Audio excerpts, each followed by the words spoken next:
Hello， 大家好，歡迎收睇張媽媽廚房。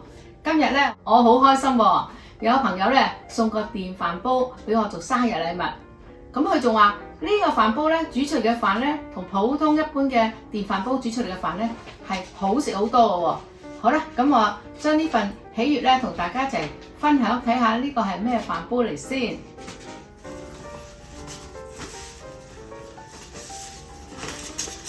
好開心啊！打嚟睇下係乜嘢電飯煲？哦，原來係呢個係東芝牌微電腦電池真空壓力飯煲。咦，仲係日本製造嘅噃？開嚟睇下先。哇，睇下先。哇，好靚喎！呢個紅色啊，呢個飯煲嘅外形咧睇落好靚，好高貴喎，棗紅色嘅外形。咁咧裏面咧仲有3本嘅不同文字嘅說明書，包括中文、英文同埋日本文嘅。咁咧裏面仲好貼心介紹幾款食譜，仲可以攞嚟焗蛋糕添喎，燉湯啊之類，好多用途喎。啊，仲有啲配件。有一個飯殼啦，仲有呢個擺飯殼嘅架啦，仲有呢個係蒸餸架啦，或者你可以蒸餃子都得㗎嚇。咁有一個米杯啦，量米嘅杯啦，仲有一條電線嘅。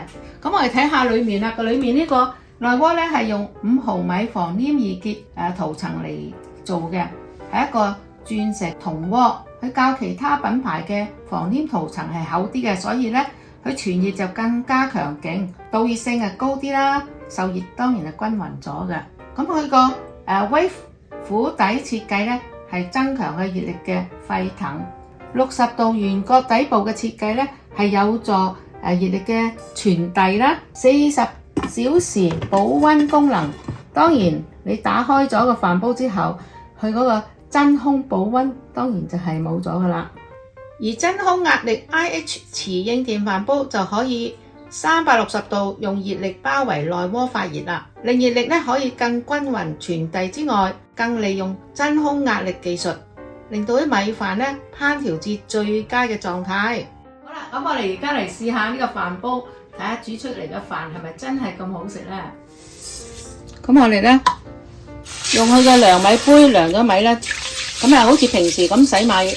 洗乾淨啲米就量水啦，量杯1杯米1杯水，如果我3杯米就3杯水啦，1對1嘅份量。去到佢有個刻度喺度，呢度有度數喺度嘅，白米就睇翻白米嗰個度數啦，咁就啱噶啦，煮出嚟嘅飯就好靚噶啦。好啦，將洗好嘅米放入個煲裏面然後就按緊個飯煲蓋，咁我哋睇一睇個面頭呢度，佢呢個係時間嚟嘅。咁我哋煮飯就揀翻煮飯嗰個程式啦。咁我哋想按美味嘅模式就撳翻個美味模式。咁60分鐘，咁我哋就再撳個開嘅掣，咁佢自動得一聲 lock 嘅。咁佢彈出嗰個煮呢個飯要60分鐘。真空泵抽走內鍋裏面嘅空氣，等到裏面嘅米粒喺無氧之下吸飽咗啲水分啊，咁再用呢個壓力去煮飯，咁令到米粒粒粒分明、爽滑有光澤。佢唔同烹調模式當然係有唔同壓力嘅釋放時間啦。咁好似煮雜穀米都係唔需要提前去浸泡嘅喎。如果你普通飯煲梗係要浸泡咗先去煮噶嘛，咁呢個唔需要嘅，咁都可以煮出好軟熟嘅米飯，煙韌美味嘅。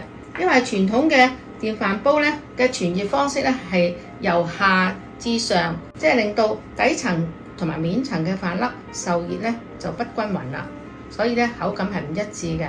呢個飯煲如果係煮好飯之後佢仲有40小時嘅保溫功能嘅喎。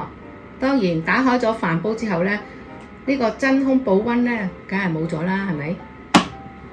啲滴滴聲就係喺裏面去抽走個空氣嗰啲運作嗰啲聲音嚟嘅。好啦，我哋啲飯煮好咯喎。有啲聲音嘅，如果煮好咧，咇聲通知你嘅。咁我哋將撳開啦。哇，好香嘅飯香味喎！你睇真空壓力煲煮出嚟嘅飯就係咁啦。咁我哋首先咧就將佢喺個底咁度炒鬆佢啊。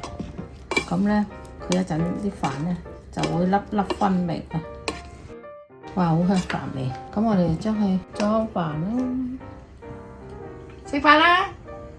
等我試下先，好靚啊！粒粒分明啊！啲飯咧佢係有光澤嘅。咁呢個用壓力煲煮出嚟嘅飯咧，佢係令到嗰個米面咧係光滑嘅。咁煮出嚟嘅飯自然有光澤啦。好香，